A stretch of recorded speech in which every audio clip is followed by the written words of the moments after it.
ናሄር የቤታችን አንደኛ መሪ በመልካም ስራው ሁሌም አርአያ ሰሪ ከወንድሞቹ ጋራ በፍቅር ተባብሮ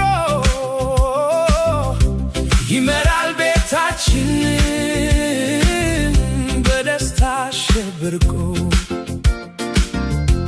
መንገዱ የብርሃን